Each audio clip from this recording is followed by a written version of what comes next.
नमस्कार दोस्तों, मेरा नाम है प्रमोद कुमार। फिजिक्स 77 में आप सभी का स्वागत है। तो दोस्त, अपन लोग एक छोटा सा कंसेप्ट सीखेंगे जिसका नाम है कंडक्टिविटी, है ना। ये ये क्या चीज होता है, फटाफट आपको समझा देता हूँ।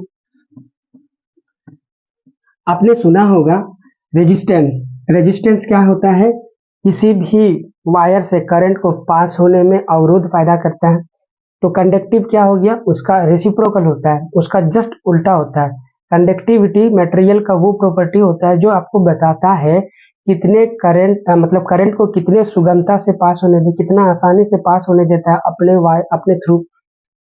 तो उस प्रॉपर्टी को अपन लोग क्या बोलते हैं? कंडक्टर बोलते हैं, कंडक्टिविटी बोलते हैं। ठीक है, इसको डिनोट कैसे करेंगे? जी से डिनोट करते हैं। तो दोनों उल्टे हैं, इसीलिए रेसिप्रोकल से आते हैं दोनों। ठीक है। रेजिस्टेंस क्या करता है? आपका अवरोध क्रिएट करता है। ज्यादा रेजिस्टेंस है तो कम करंट को पास होने देगा। बाकी करंट कम करंट पास हो रहा है, इसका ये मतलब हो गया कि करंट को थोड़ा सा अपने में यूज कर लेता होगा, खा जाता होगा, ऐसे समझ लो आप। ठीक है, जैसे बल्ब हो गया, फैन हो गया, वो किसी वायर में आप लगा दो तो वो रेजिस्टेंस क्रिएट करेगा। जितना करंट आ रहा था थोड़ा करंट अपने में ले लेगा, यूज कर लेगा और फिर कम करंट को भेजेगा। ठीक है, तो वो रेजिस्टेंस हो गया। ये कंडक्टिविटी क्या हो जाएगा? तो किसी वायर में करंट को कितना आसानी से पास होने देता है, उसे अपन लोग कंडक्टिविटी बोलेंगे। ठीक है, तो पहला पॉइंट देखो क्या लिखा हुआ है इसमें। It is reciprocal of resistance, उल्टा है। Conductance represent the property of material which allow easily flow of current. ठीक है, इजीली फ्लो ऑफ करंट करने देता है ये। तो इसका भी फॉर्मूला लिखो, जी से तो डिनोट करते हैं क्योंकि ये एक दूसरे के उल्टे हैं। कौन? रेजिस्टेंस का। तो फॉर्मूला भी उल्टे बन के आता है रेसिप्रोकल के फॉर्म में, जी इक्वल टू 1/r आता है। ठीक है, ये होता है आपका कंडक्टिविटी, इसी को बोलते हैं कंडक्टिविटी। ठीक है, अब एक गौर फरमाने वाली बात है, अब जरा ध्यान से देखो। आपने क्या सीख के रखा है? V equal to I R. ठीक है, ये है आपका ओम्स लॉ, याद है ना, प्रीवियस वीडियो में बताया था। अब एक काम करो, इस आर को इधर भेज दो तो ये हो जाएगा V अपॉन आर हो जाएगा इक्वल टू आई। V को साइड में रखो और ये 1/r लिख दो ऐसा।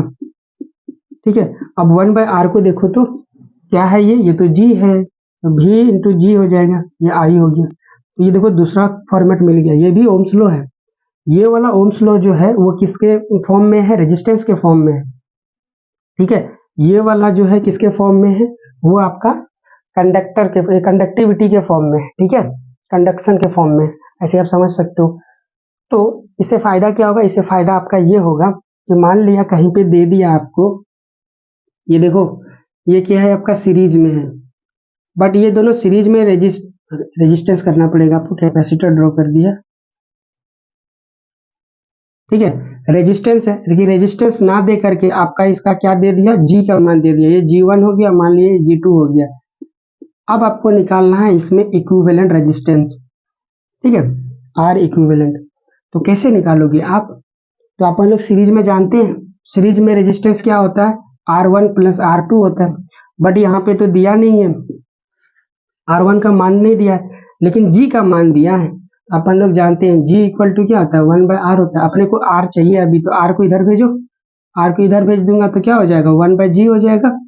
तो R1 के लिए भी 1/g1 हो जाएगा, ये 2 होगा। R2 के लिए 1/g2 हो जाएगा। यहाँ पे हो जाएगा 1/g1 प्लस में 1/g2। ये आप रेजिस्टेंस ही लिखे हैं, लेकिन किसके टर्म में लिख दिया आपने? इस वाले फॉर्मूला का यूज करके कंडक्टिविटी के टर्म में लिख दिया। अब ये आर इक्विवेलेंट निकालोगे तो इसे सॉल्व कर लो। इसे सॉल्व करना जानते हैं अपन लोग, ये तो पैरेलल जैसा दिख रहा है। ये हो जाएगा G2 प्लस G1। तो इसको जब सॉल्व करोगे तो आर इक्विवेलेंट मिल जाएगा। ठीक है, इस तरह की छोटी छोटी हरकतें आपसे कर सकता है जैक बोर्ड, जो आपको दिमाग में रखना है।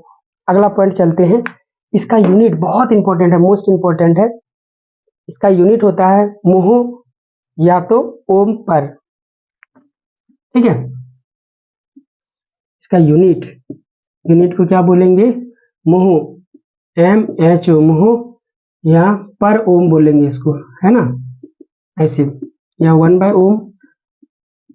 उसी को ऐसे लिखते हैं, ओम को ऊपर लिखोगे तो -1 क्या आता है ना। ये दोनों यूनिट आपको याद रखना है SI यूनिट में। और इस तरह से हम लोग का क्या होता है? कंडक्टिविटी का सारा कंसेप्ट खत्म हो जाता है। एक छोटा सा न्यूमेरिकल इसी में सॉल्व करते हैं। मान लेते हैं कंडक्टिविटी का वैल्यू दिया है 3 मोह। कितना दे दिया? 3 मोह। और ये G2 का मान दे दिया 2 मोह। तो अब अपने को क्या निकालना है, इक्विवेलेंट रेजिस्टेंस निकालना है। तो कैसे निकालेंगे, यही फॉर्मूला लगाएंगे ना, सारी चीज यही है, सेम है यहाँ पे। तो G2 का वैल्यू रख दो आप, G2 का मान है 2 प्लस मार्कर,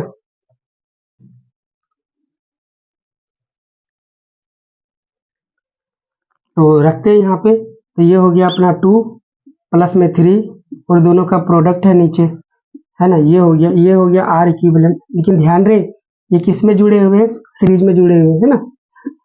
और ये हो गया ऊपर में 5 और नीचे हो गया 6, इतना ओम आपका आंसर हो गया। ठीक है, आर इक्विवेलेंट में, पक्का याद रखोगे इसे। तो वीडियो को यहीं पे समाप्त करते हैं। Thank you guys.